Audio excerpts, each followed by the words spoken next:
Dr. Muhsin Ja'far, and I know they probably won't be happy that I'm giving this example.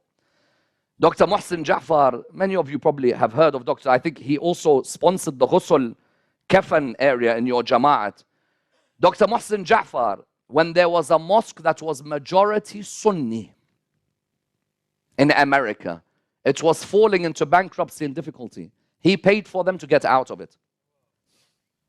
Shia, Ithna Ashari, he realized that his Muslim brothers were in need.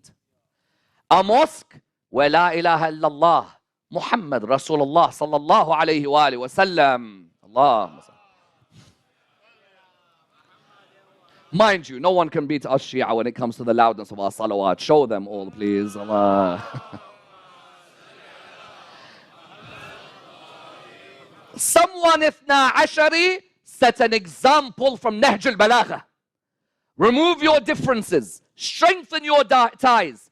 For reconciliation of differences is greater than fasting and prayer. I will show you where in Nahj al-Balagha. Imam Ali, Umar ibn al-Khattab. Nahj al-Balagha. Umar ibn al-Khattab wants to go on the offensive. Where? Into Persia. Umar needs guidance on this issue. He has become Khalifa. As you know, the Persians and the Romans were the main threats to Islam in that time. When Umar wanted to go on the offensive, he asked Imam Ali for advice.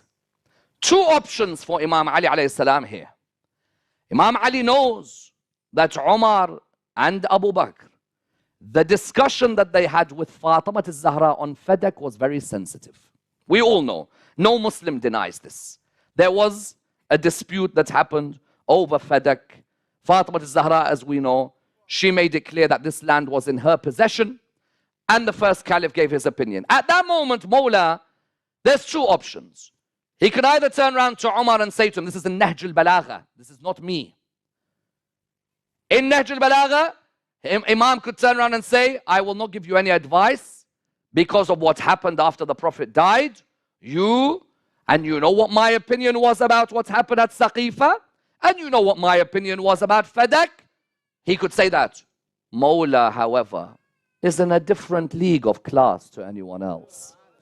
The reality is, Ali ibn Abi Talib, it's unbelievable.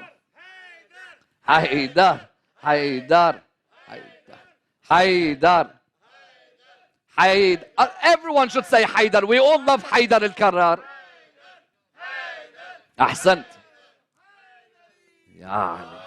There is this Pakistani, he reads Qawwali, Rahat, yeah, Ali Dam Dam, Ali, yes? So even, you see, someone doesn't have to be Shia to love Abu Turab, yes? Abu Turab is firm in the heart of any human being. When Umar needed advice, Mawla turned around and Mawla advised him. Mawla saw Islam as the #1 goal, not the personal rivalries. Mawla turned around.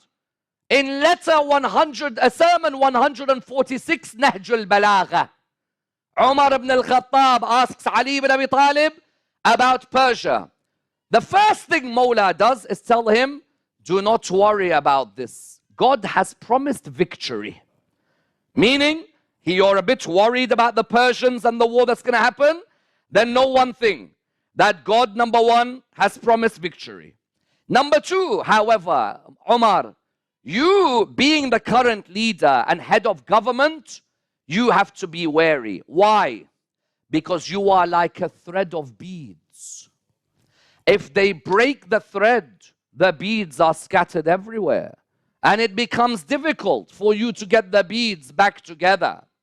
If you go there and fight and they kill you, they'll say, we've killed the axis of the government. And the moment the axis of a government is broken, then the whole nation will fall.